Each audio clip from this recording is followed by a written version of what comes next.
ಹರೇ ಕೃಷ್ಣ, ಹರೇ ಶ್ರೀನಿವಾಸ. ಆಧ್ಯಾತ್ಮ ಬಂಧುಗಳೇ, ಅಧಿಕ ಮಾಸ. ಈ ಅಧಿಕ ಮಾಸದಲ್ಲಿ ಯಾವುದೇ ರೀತಿಯ ಷೋಡಶ ಸಂಸ್ಕಾರ, ಗೃಹ ಪ್ರವೇಶ, ಮದುವೆ, ಉಪನಯನ, ದೇವಪ್ರತಿಷ್ಠಾದಿ ಶುಭ ಕರ್ಮಗಳನ್ನು ನಡೆಸಲು ಯೋಗ್ಯವಲ್ಲದ ಅಶುಭ ಸಮಯ, ತ್ಯಾಜ್ಯ ಮಾಸ, ಮಲಮಾಸ ಎಂದು ಈ ಅಧಿಕ ಮಾಸಕ್ಕೆ ಹೆಸರು ಇದೆ. ಇಂತಹ ಅಧಿಕ ಮಾಸದ ಸಮಯದಲ್ಲಿ ಯಾವ ರೀತಿಯ ಅತೀ ಸುಲಭ ಕೆಲಸವು ಅತ್ಯಂತ ಪುಣ್ಯಪ್ರದವಾಗಿದೆ ಎಂಬುದನ್ನ ಇದರಲ್ಲಿ ನಾವು ತಿಳಿದುಕೊಳ್ಳೋಣ. ಅಧಿಕ ಮಾಸದ ವಿಶೇಷತೆಯೊಂದಿಗೆ 3 ವರ್ಷಕ್ಕೊಮ್ಮೆ ಬರುವ ಈ 13ನೇ ತಿಂಗಳನ್ನೂ ಕೂಡ ನಾವು ಪೂರ್ಣವಾಗಿ ಯಾವ ರೀತಿ ಸಾರ್ಥಕಪಡಿಸಿಕೊಂಡು ಭಗವಂತನ ವಿಶೇಷ ಕೃಪೆಯನ್ನ ಪಡೆಯಬಹುದು, ಅಧಿಕ ಮಾಸದಲ್ಲಿ ಪರಮಾತ್ಮನ ಕೃಪೆಯನ್ನ ಪಡೆಯಲು ಅತ್ಯಂತ ಸುಲಭ ಉಪಾಯ ಯಾವುದು ಎಂಬುದನ್ನ ತಿಳಿದುಕೊಳ್ಳೋಣ. ಬಂಧುಗಳೇ, ಇಲ್ಲಿಯವರೆಗೆ ತಾವು ನನ್ನ ವಿಶ್ವನಾಥ್ ಭಟ್ ಎಂಬ ಯೂಟ್ಯೂಬ್ ಚಾನಲ್ಗೆ ಸಬ್ಸ್ಕ್ರೈಬ್ ಆಗಿರದಿದ್ದರೆ ಆಗಿ, ಉತ್ತಮ ಆಗಿದ್ದರೆ ಲೈಕ್ ಮಾಡಿ, ನಿಮ್ಮೆಲ್ಲ ಬಂಧು ಮಿತ್ರರಿಗೆ ಶೇರ್ ಮಾಡಿ, ನಿಮ್ಮ ಪ್ರಶ್ನೆ, ಮೆಚ್ಚುಗೆ, ಸಂದೇಹಗಳನ್ನು ಕಮೆಂಟ್ ಮೂಲಕ ನಮಗೆ ತಿಳಿಸಿ. ಬಂಧುಗಳೇ, ಕಲಿಯುಗದಲ್ಲಿ ಗೋವಿಂದ ನಾಮ ಸಂಕೀರ್ತನೆಗೆ ವಿಶೇಷ ಮಹತ್ವ ಇದೆ. ಕೃತ, ತ್ರೇತ, ದ್ವಾಪರ ಯುಗಗಳಲ್ಲಿ ಉತ್ತಮ ಕರ್ಮಗಳನ್ನ ಕಷ್ಟಪೂರ್ವಕವಾಗಿ ನಡೆಸಿದರೂ ಪುಣ್ಯ ಫಲ ಕಡಿಮೆ. ಆದರೆ ಕಲಿಯುಗದಲ್ಲಿ ಅತ್ಯಂತ ಅನಾಯಾಸದಿಂದ ವಿಶೇಷ ಪುಣ್ಯ ಸಂಗ್ರಹಣೆಯನ್ನ ಮಾಡಬಹುದಾಗಿದೆ. ಈ ಕಲಿಯುಗದಲ್ಲಿ ಸುಲಭವಾಗಿ ಪುಣ್ಯ ಸಂಗ್ರಹಣೆ ಮಾಡತಕ್ಕಂತಹ ಉಪಾಯ ಭಗವನ್ನಾಮ ಸಂಕೀರ್ತನೆ. ಅದಕ್ಕಾಗಿಯೇ ಶಾಸ್ತ್ರಗಳೆಲ್ಲ ಹೇಳುತ್ತವೆ, ಕೃಷ್ಣವರ್ಣಂ ಕಲೌ ಕೃಷ್ಣಂ ಸಾಂಗೋಪಾಂಗಂ ಸಮಾರ್ಷದಂ ಯಜ್ಞೈಹಿ ಸಂಕೀರ್ತನ ಪ್ರಾಯೈಹಿ ಯಜಂತಿಹ ಸುಮೇಧಸಃ. ಕಲಿಯುಗದಲ್ಲಿ ಒಳ್ಳೆ ಬುದ್ಧಿವಂತರು, ಜ್ಞಾನಿಗಳು ಬೇರೆಲ್ಲ ಯಜ್ಞ, ಯಾಗ, ಜಪ, ತಪ, ಅನುಷ್ಠಾನಗಳನ್ನು ವಿಶೇಷವಾಗಿ ನಡೆಸುವುದನ್ನು ಬಿಟ್ಟು ಗೋವಿಂದನ ನಾಮ ಸಂಕೀರ್ತನೆ ಎಂಬ ಯಜ್ಞವನ್ನ ಮಾಡಿ ಸುಲಭದಿಂದ ಪುಣ್ಯ ರಾಶಿಯನ್ನ ಪಡೆದುಕೊಳ್ಳುತ್ತಾರೆ. ಯನ್ನಾಮ ಕೀರ್ತನಂ ಭಕ್ತ್ಯ ವಿಲಾಪನಮನುತ್ತಮಂ ಮೈತ್ರೇಯಾಶೇಷ ಪಾಪಾನಾಂ ಧಾತೂನಾಮಿವ ಪಾವಕಃ.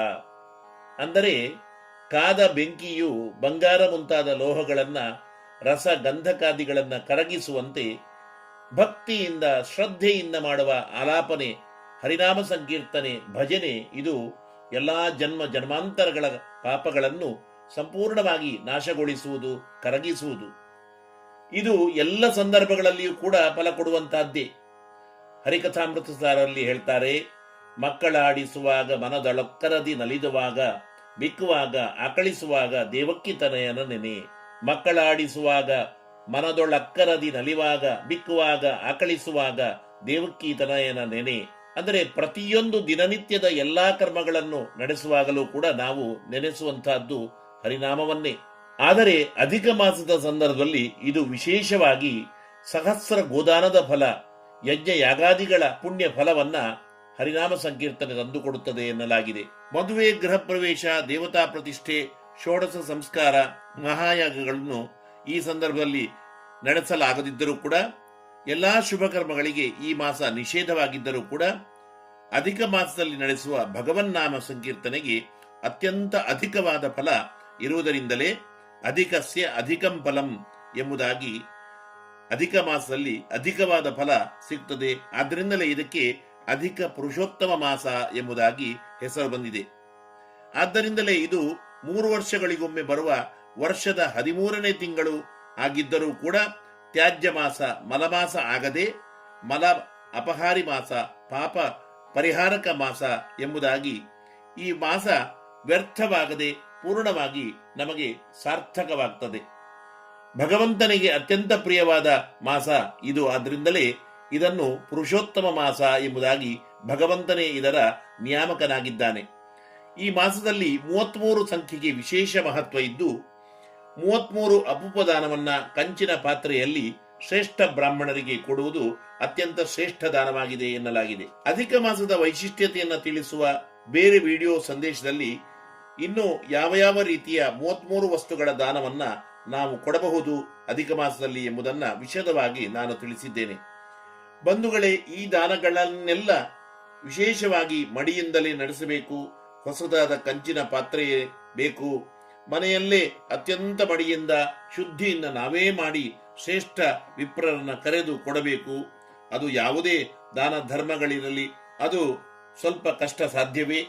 ಎಲ್ಲದಕ್ಕಿಂತ ಅತ್ಯಂತ ಸುಲಭ ಉಪಾಯ ಹರಿನಾಮ ಸಂಕೀರ್ತನೆ. ಯಾವುದೇ ರೀತಿಯ ಖರ್ಚು ಕೂಡ, ಯಾವುದೇ ರೀತಿಯ ದಾನಗಳನ್ನೂ ಕೂಡ ನಡೆಸದೆ ಹರಿನಾಮ ಸಂಕೀರ್ತನೆ ಭಜನೆಯೇ ಅತ್ಯಂತ ಅಧಿಕ ಪುಣ್ಯಪ್ರದ ಅಧಿಕ ಮಾಸದಲ್ಲಿ ಆಗಿದೆ. ಈ ಅಧಿಕ ಪುರುಷೋತ್ತಮ ಮಾಸವು ಈ ವರ್ಷ 2026ರಲ್ಲಿ ಮೇ 17ರಿಂದ ಜೂನ್ 15ರವರೆಗೆ ಇದೆ. ಈ ಸಮಯದಲ್ಲಿ ಯಾವ ಹಬ್ಬ ಹರಿದಿನಗಳೂ ಕೂಡ ಇರುವುದಿಲ್ಲ. ಎಲ್ಲ ವ್ರತ, ಪೂಜೆ, ಜಪ, ತಪ, ಯಾಗ, ಯಜ್ಞಗಳಿಗಿಂತ ಅತ್ಯಂತ ಶ್ರೇಷ್ಠ ಫಲ ಸಿಗುವಂತಹದ್ದು 33 ವಿಶೇಷ ಭಗವಂತನ ಹೆಸರುಗಳು. ಆ ಹೆಸರುಗಳು ಹೀಗೆ ಇವೆ: ವಿಷ್ಣು, ಜಿಷ್ಣು, ಮಹಾವಿಷ್ಣು, ಹರಿ, ಕೃಷ್ಣ, ಅಧೋಕ್ಷಜ, ಕೇಶವ, ಮಾಧವ, ರಾಮ, ಅಚ್ಯುತ, ಪುರುಷೋತ್ತಮ, ಗೋವಿಂದ, ವಾಮನ, ಶ್ರೀಶ, ಶ್ರೀಕಂಠ, ವಿಶ್ವಸಾಕ್ಷಿ, ನಾರಾಯಣ, ಮಧುರಿಪು, ಅನಿರುದ್ಧ, ತ್ರಿವಿಕ್ರಮ, ವಾಸುದೇವ, ಜಗದ್ಯೋನಿ, ಅನಂತ, ಶೇಷಶಾಯಿ, ಸಂಕರ್ಷಣ, ಪ್ರದ್ಯುಮ್ನ, ದೈತ್ಯಾರಿ, ವಿಶ್ವತೋಮುಖ, ಜನಾರ್ದನ, ಧರಾವಾಸ, ದಾಮೋದರ, ಅಘಾರ್ಧನ, ಶ್ರೀಪತಿ ಎಂಬುದಾಗಿ 33 ವಿಶೇಷವಾದ ಭಗವಂತನ ಹೆಸರುಗಳು. ಪ್ರತಿದಿನವೂ ಈ 33 ಪ್ರತ್ಯೇಕ ಹೆಸರುಗಳನ್ನು ಹೇಳುತ್ತಾ ಧ್ಯಾನ ಮಾಡುತ್ತಾ ಪ್ರತಿ ದಿವಸ 33 ಭಜನೆಗಳನ್ನು ಹೇಳಿದರೆ ಉತ್ತಮ.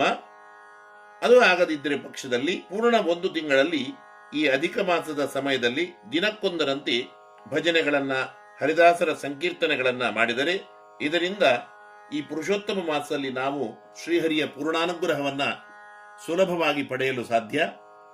ಒಂದು ವಿಷಯ ನೆನಪಿಟ್ಟುಕೊಳ್ಬೇಕು, ಭಜನೆ ಮಾಡುವಂತಹದ್ದು ಕೇವಲ ಅಧಿಕ ಮಾಸದಲ್ಲಿ ಮಾತ್ರ ಅಲ್ಲ, ಎಲ್ಲಾ ದಿನಗಳಲ್ಲಿ ಸಂಜೆ ಎಲ್ಲಾ ಸಮಯದಲ್ಲಿಯೂ ಕೂಡ ದೇವರ ಎದುರು ದೀಪ ಹಚ್ಚಿ ಹರಿನಾಮ ಸಂಕೀರ್ತನೆ ಭಜನೆಯನ್ನ ಮಾಡಿದರೆ ತುಂಬಾ ಶ್ರೇಯಸ್ಸು.